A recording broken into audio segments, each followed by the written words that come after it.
Hello everyone, आज हम पढ़ेंगे ऑर्गेनिक का एफोरिज्म 11, जिसमें हमें बेसिकली डायनेमिक इन्फ्लुएंस और डायनेमिक एक्शन के बारे में पढ़ना है। अब डायनेमिक एक्शन होता क्या है? It refers to the interaction between the objects और the system where force are applied resulting in motion changes और एनर्जी ट्रांसफ़र।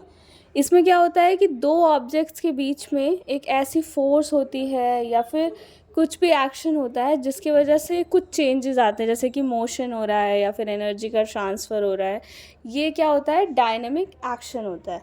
अब इसके कुछ एग्जांपल्स, जैसे सोलर सिस्टम में एक प्लैनेट जो है वो सन की तरफ अट्रैक्ट होता है, क्योंकि सन का ग्रेविटेशनल पुल जो है वो बाकी प्लैनेट्स को अपनी तरफ अट्रैक्ट कर रहा होता है, वो उसके अराउंड मूव कर रहे होते हैं।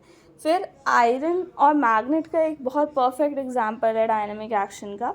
एक फोर्स दूसरी फोर्स को अट्रैक्ट कर रही होती है और वो आपस में मोशन चेंज शो करते हैं, तो ये भी एक डायनामिक एक्शन का एग्जांपल हो गया। अदर एग्जांपल है मून एंड अर्थ का। ये भी हमें ग्रेविटेशनल पुल से पता चलता है कि किस तरह से एक दो ऑब्जेक्ट्स के बीच में ग्रेविटेशनल पुल होता है और वो एक दूसरे की तरफ मूव करते हैं या एक दूसरे के अराउंड मूव करते हैं। तो ये बहुत परफेक्ट एग्जांपल्स हैं डायनेमिक एक्शन के।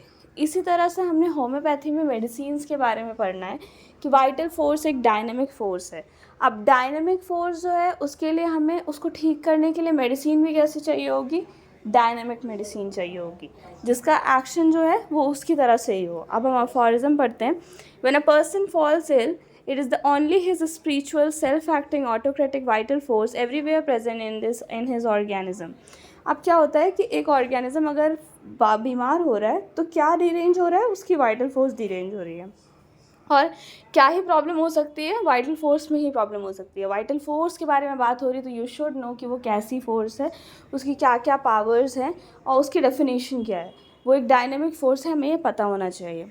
is primarily deranged by the dynamic influence upon it of a morbific agent inimical to life. It is only the vital force deranged to such an abnormal state that can furnish the organism with its disagreeable sensations and incline it to the irregular process which we call disease.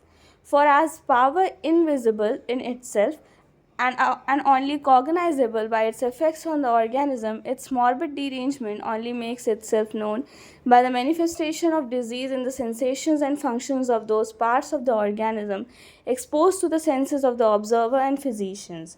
That is by morbid symptoms, and in no other way can it make itself known.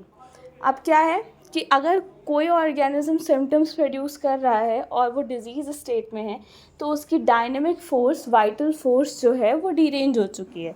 अब vital force derange हो चुकी है तो उसको ठीक करने के लिए हमें क्या चाहिए होगी? एक डायनेमिक मेडिसिन।